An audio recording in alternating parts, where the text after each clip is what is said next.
नमस्कार दोस्तों, भारत और पाकिस्तान के बीच में युद्ध समाप्त हो चुका है। वॉर का एंड हो चुका है। जी हां, कंप्लीट और इमीडिएट सीज फायर को लागू कर दिया गया है, यानी पूर्ण रूप से और तुरंत प्रभाव से युद्ध विराम को लागू कर दिया गया है। इस बात की जानकारी हमारे जो फॉरेन सेक्रेटरी है, विदेश सचिव है विक्रम मिस्री के द्वारा प्रेस कॉन्फ्रेंस करके थोड़ी देर पहले दी गई थी। और पाकिस्तान को शायद 3 दिन के अंदर अंदर ये पता चल चुका है कि वो कितना कमजोर है। पाकिस्तान से जो भी फाइटर जेट हमारी तरफ आ रहे हैं, पाकिस्तान से जो भी ड्रोन हमले हमारी तरफ हो रहे हैं, पाकिस्तान से जो भी मिसाइल वगैरह हमारी तरफ आ रही है, उनको हमारा एयर डिफेंस सिस्टम इंटरसेप्ट कर पा रहा है, काउंटर कर पा रहा है और उनको वहीं बॉर्डर पे रोक दे रहा है। हमें किसी प्रकार का कोई नुकसान हमारे किसी शहर को या सिविलियंस को देखने को ही नहीं मिला है। लेकिन हम इस तरफ से जो भी पाकिस्तान के अंदर हमारे फाइटर जेट भेज रहे हैं, मिसाइल वगैरह भेज रहे हैं या ड्रोन हमले कर रहे हैं, उनको पाकिस्तान का एयर डिफेंस सिस्टम काउंटर नहीं कर पा रहा है, इंटरसेप्ट नहीं कर पा रहा है। पता भी नहीं चल पा रहा है कि भारत ने कहां कौन सी मिसाइल दाग दी,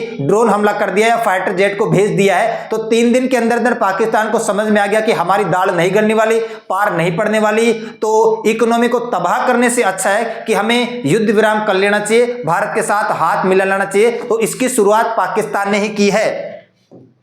आज 10 तारीख है और आज सुबह की घटना मैं आपको बता देता हूं। आज सुबह पाकिस्तान ने एक बहुत बड़ी हिमाकत की थी। 4 बजे के आसपास पाकिस्तान ने फतेह सेकंड नाम की मिसाइल को दागा। फतेह 2 मिसाइल को हमारी राजधानी दिल्ली की तरफ दागा, हमारी राजधानी दिल्ली को टारगेट किया। लेकिन हमारा जो एयर डिफेंस सिस्टम है वो इतना स्ट्रॉन्ग था कि जो हरियाणा में सिरसा नाम की जगह है ना, सिरसा में इसको इंटरसेप्ट करके काउंटर अटैक करके इसको वहीं पे धराशायी करके किसी खेत में गिरा दिया गया है। तो हमने राजधानी दिल्ली पर हुए हमले को काउंटर किया, इंटरसेप्ट किया और इसको राजधानी दिल्ली तक नहीं पहुंचने दिया। साथ ही पाकिस्तान ने जम्मू का जो एयरबेस है हमारा, पठानकोट और उधमपुर का जो एयरबेस है, इनको भी टारगेट करने का प्रयास किया। हमारे एयर डिफेंस सिस्टम ने इसको भी इंटरसेप्ट किया और इसको भी हमले को नाकाम कर दिया। हमारे एयरबेस सुरक्षित है। इसके जवाब में भारत ने फिर ताबड़तोड़ यहां से मिसाइल दागे और पाकिस्तान के ऊपर जवाबी हमला किया, क्योंकि बात अब हमारी राजधानी तक आ पहुंची थी, हमारी राजधानी को टारगेट किया गया था। तो भारत ने पाकिस्तान के 3 एयर बेसेस को काफी नुकसान पहुंचाया है। बहुत ज्यादा धुआं हो रहा है और भारत ने पाकिस्तान के 3 एयर बेसेस नूर खान, मुरीद और रफीकी, इन तीनों एयर बेसेस को काफी डैमेज किया है, काफी नुकसान पहुंचाया है। और ये बात मैं नहीं कह रहा, पाकिस्तान के DGISPR जो ऑफिशियल स्पोक्स पर्सन है, उन्होंने इस बात को स्वीकार किया कि भारत ने हमारे जो एयर बेसेस हैं, इन तीनों एयर बेसेस को टारगेट किया है। कहेंगे तो ये कि भाई नुकसान कोई नहीं हुआ, वो तो 4-5 दिन बाद पता चलेगा कि किस देश को कितना नुकसान हुआ है। भारत ने ऑपरेशन सिंदूर चलाया, उसके बाद ये सारी की सारी कहानी स्टार्ट हुई है। अब हमारे जो विदेश सचिव है, फॉरेन सेक्रेटरी है विक्रम मिस्री ने इस बात की जानकारी दी है कि दोनों देशों के बीच में सीज फायर हो चुका है, युद्ध विराम हो चुका है और इसको तुरंत प्रभाव से लागू भी कर दिया गया है। और पाकिस्तान के प्रधानमंत्री शहबाज शरीफ 2-4 दिन से अमेरिका के राष्ट्रपति डोनाल्ड ट्रंप से बात कर रहे थे कि बचा लो हमें, हम गलत चक्कर में फंस गए हैं। हुआ क्या है मैं आपको बता देता हूं।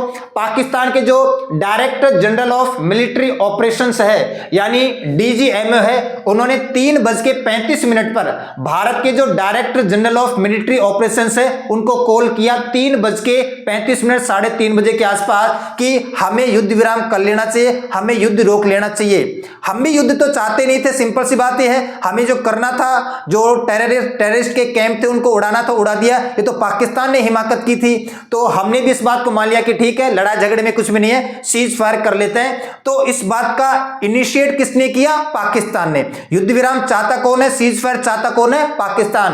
बाकायदा पाकिस्तान के director general of military operations ने भारत के director general of military operations को 3:30 बजे आज 10 तारीख को कॉल किया और कहा कि हम तुरंत इमीडिएट तुरंत प्रभाव से सीज फायर करते हैं, युद्ध विराम करते हैं।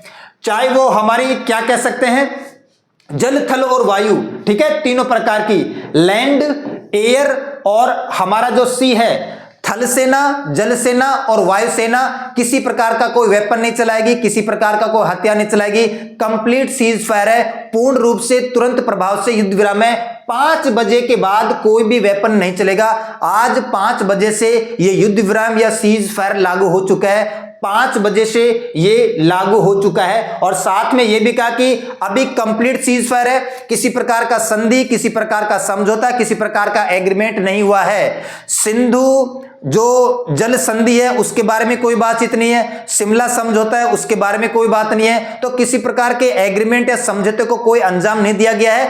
तुरंत प्रभाव से कंप्लीट इमीडिएटली युद्ध विराम हुआ है। जल थल और वायु सेना दोनों देशों के आपस में नहीं लड़ेगी। 5 बजे के बाद आज कोई भी वेपन नहीं चलाएगी। और यह भी कहा कि दोनों देशों के director general of military operations 12 मई को फिर आपस में बात करेंगे और आगे की चीजों पर चर्चा की जाएगी। और इसमें बहुत बड़ा योगदान बताया जा रहा है डोनाल्ड ट्रंप का। डोनाल्ड ट्रंप ने मीडिएट किया है और डोनाल्ड ट्रंप ने बाकायदा ट्वीट करके इस बात की जानकारी भी दी है 5:30 बजे के आसपास। After a long night of talk mediated by United states, United states ने रात में लंबी पूरी बातचीत की और इस बात पर भारत और पाकिस्तान राजी हो गए कि हम फुल और इमीडिएट सीज फायर करते हैं।